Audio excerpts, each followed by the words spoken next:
G'day friends, welcome to today's YouTube video. My name is James, this is Steve. Hi everybody. This is my husband. We're going to be doing Sketchflix today, and today's video is... Turning red. My favorite color. We just watched this movie, 2 weeks ago? As soon as it came out, really. Yeah, 2 weeks ago. Yeah, this is, I think, the first time we're doing a Sketchflix with this picture-in-picture action, but Steve typically joins me for Sketchflixes, and we talk through the movie, just so we can share our ideas on it, say what we liked. We both really like this one. Yeah. Yeah, I'm a big Disney Pixar fan as it is. A lot of my favorites are Disney Pixar, but especially this one, I think it was, I keep looking over there like that's the camera. Especially this one because, I don't know, I really love the art direction of it. I like the characters, I liked the story, I liked the concept. I think I kind of liked everything about it. I like the setting. Yeah, and I liked really random things too, like when their eyes would well up and the little tears would pop. Anyway, if you see us looking down, we have the video live playing, like the video you're watching right now. We're going to live react to it. I think this is a good way for us to be able to see the things I'm drawing, because honestly, I've kind of forgotten, and Steve hasn't seen any of it yet. So for those of you who've never seen a Sketchflix before, there's a whole playlist on my YouTube channel. There's even some that we've done inside other like Patreon things and inside virtual voyages and stuff. It's just my excuse to watch movies and draw along with them. It takes about 10 to 15 minutes to kind of warm up, and I'm not trying to draw what I see on the screen, although technically that kind of happens a lot, typically I should say. But I'm also just taking reference and taking inspiration to draw from it. So some of the ideas can be completely abstract, but most of them are just visual cues from the movie, and just kind of enjoying drawing through that, which is not the easiest thing in the world when you think about a movie. How long is a normal movie?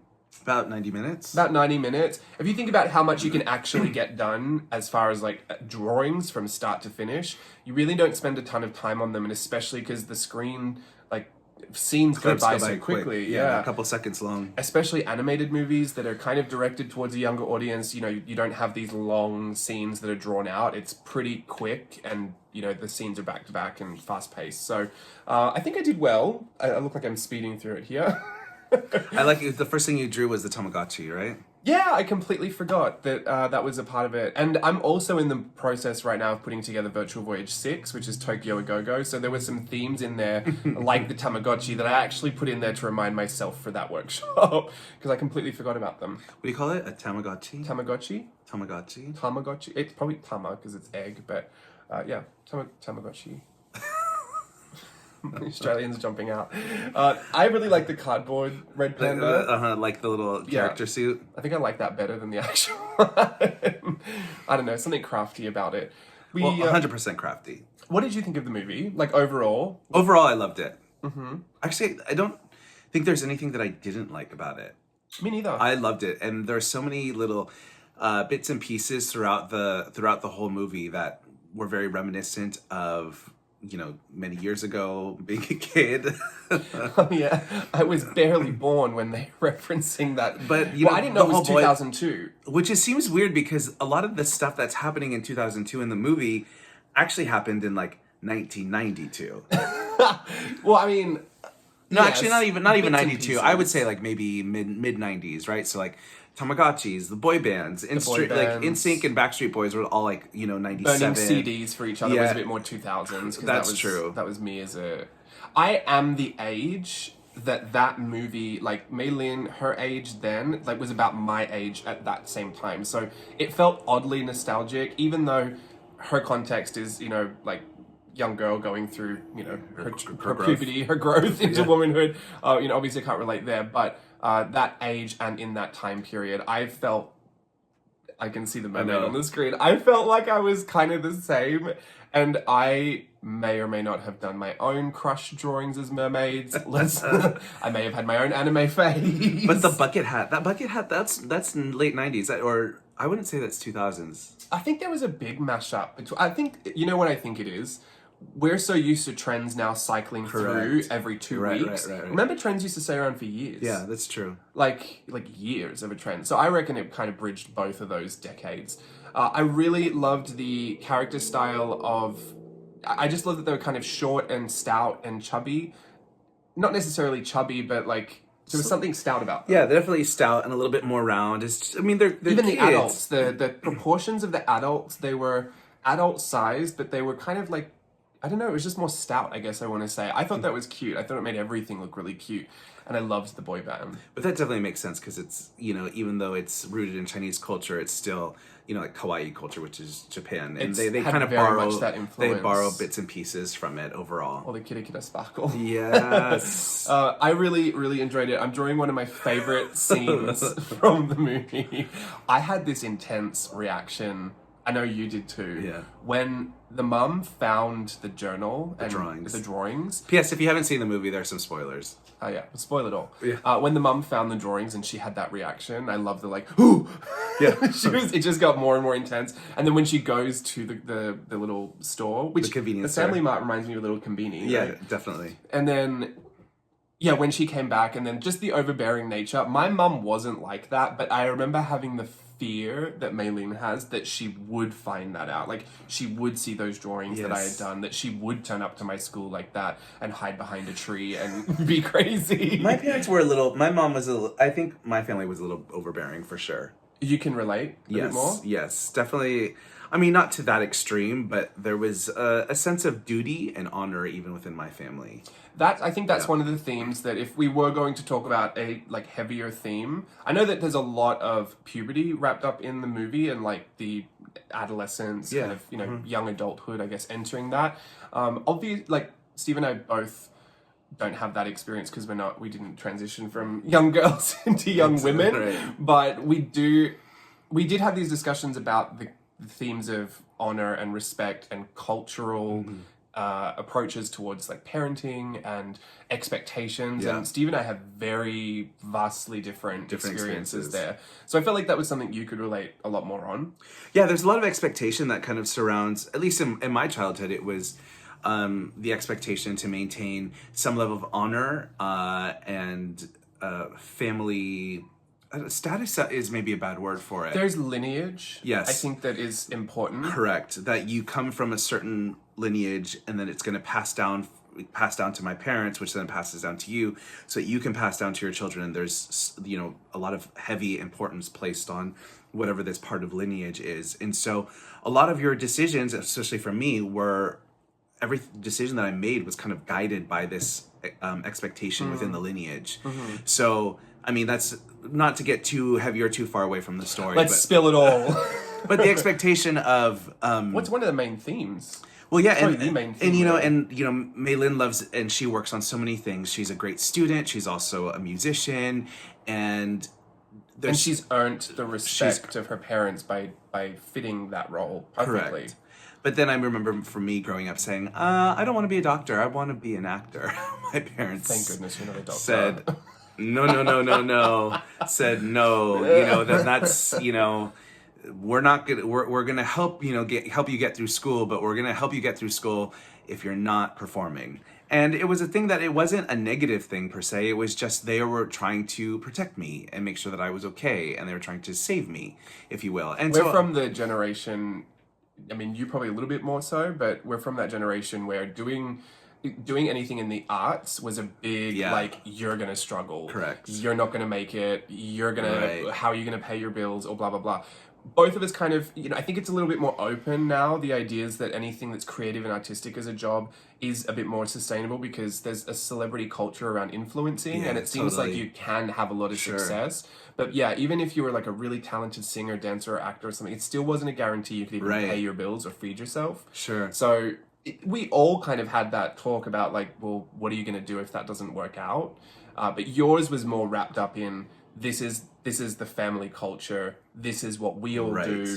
This is the expectation that we would like for you to have. I didn't necessarily have that experience. And to follow through. I mean, even to a couple weeks ago, my parents said, somebody has to, there's the family business. Oh, yeah. And it was kind of like which one of you three is going to take over? You know, just the underlining. Steve has his own family temple in the middle of San Francisco. But anyway, so that I think I resonated a lot with that. And I loved at the end the resolution behind the respect where Maylin was able to stand up for herself and say, I like this about me. I like this part of who I am. And it's what makes me special and unique. And for there to be a mutual respect and understanding was, as I thought, was a really nice tie-in and a lot of really great balance. It was a tricky thing to pull off. I could see a lot of, I think if people were watching that story and could self-identify with a lot of those themes, I actually feel like that ending might have been a bit difficult for that family to process. Sure. You know, I think there would have been some awkward conversations afterwards about the ending. Personally, I do believe in that freedom for children to, you know, fully express, you know, who they are and what they want to do and how they want to be. And I believe in supporting that. But I can understand that, especially looking at the themes, and again, this is not my experience, but I can appreciate that even knowing your life experience and seeing what that's like for you, it seemed like in Chinese culture, it's so deeply rooted, it's ancestral.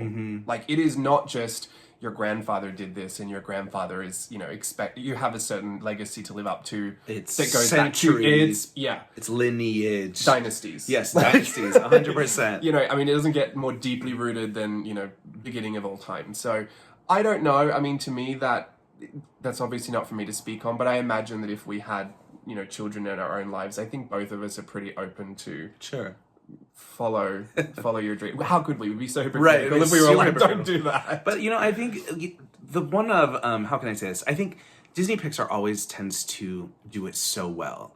They take these very interesting and relatively heavy and deep themes, and they're able to place their own touch on it, which is whimsical and magical and fantastical, but still super rooted in honesty. And I think that is, they do such a good job of finding that balance of saying, this is what we're talking about, but we're going to talk about it in the world of fun and crazy and zany and, you know, so they've had a string of hits where they just really kind of touch on those themes that I think are really powerful, and everybody can resonate with them too.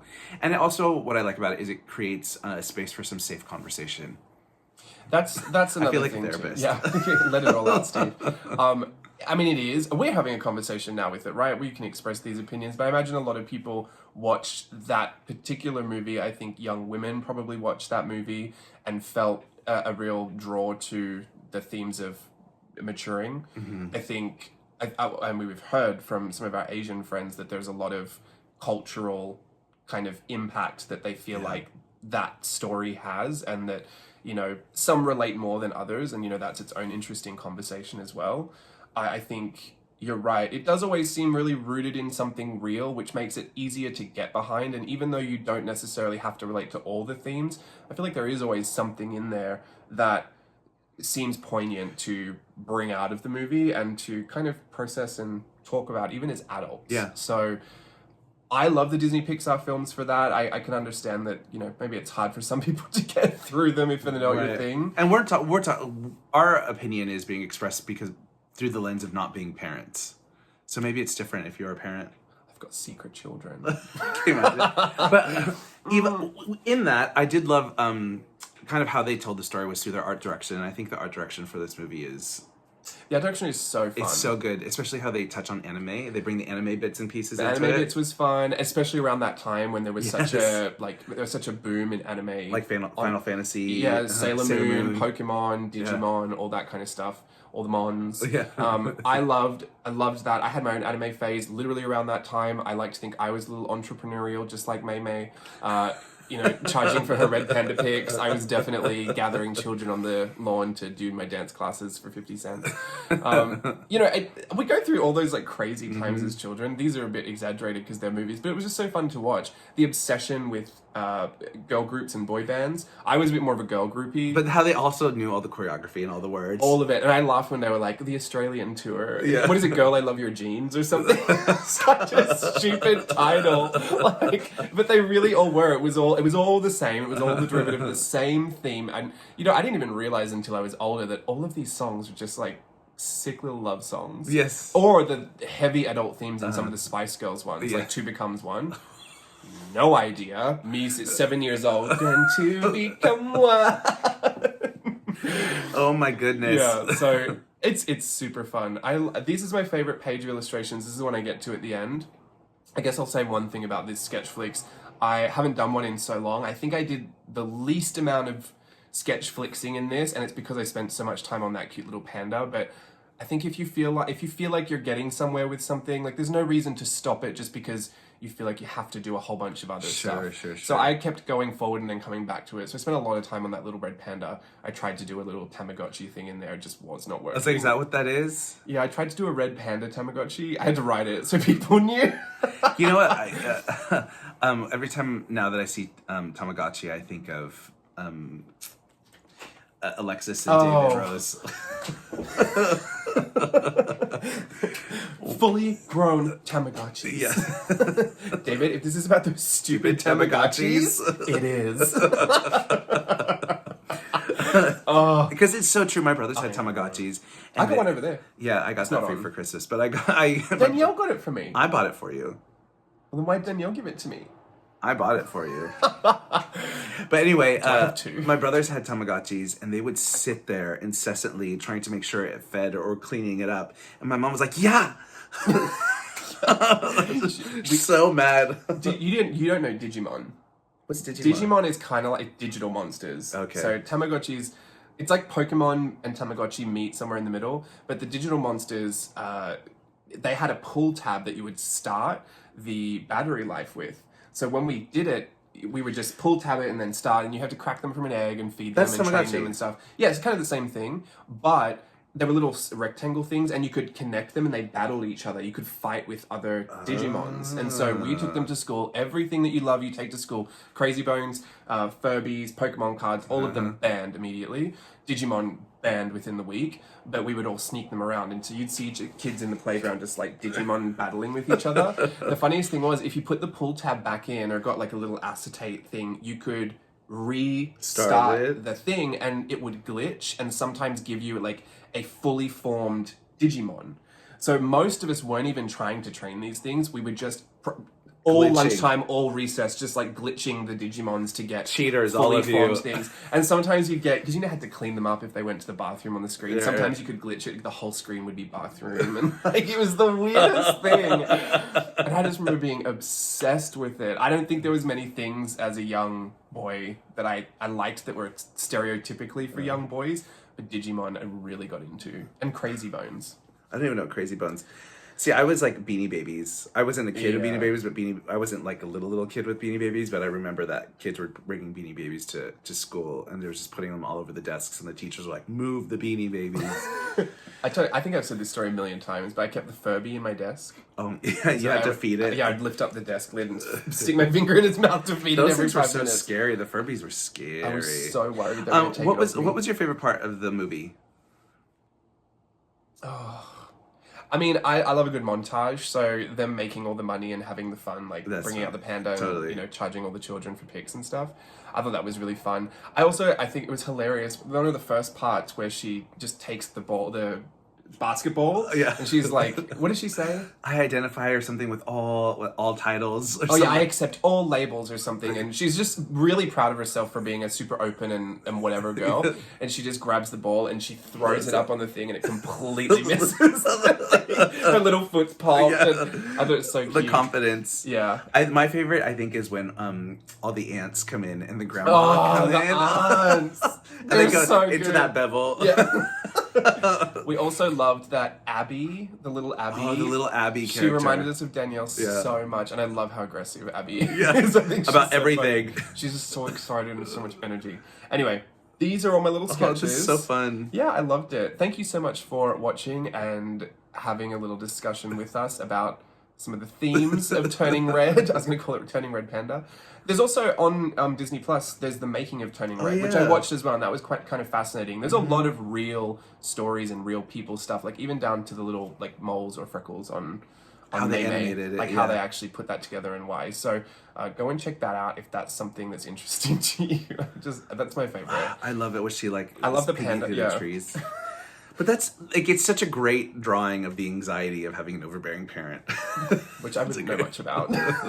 Thank you to my mum for not doing that. No, I mean, thanks to my mom, though. I know that she meant well. Yeah. All right, this is it for us. Oh, we still got 20 seconds. Do you want to say anything final? We're going into Virtual Voyage 6. Yes. Tokyo A Go-Go. Can't wait. Literally next week. And if you're watching this in the future, it's already been gone. Yeah. Hope you were there. Hope you had fun. Good job on all these drawings. It looks great. Thank you. This is the hard part about doing the voiceover. Because when do you end it? Because now we're like, we'll say goodbye in 5 seconds. 5. Oh, Finn. Okay, goodbye, everyone. Bye.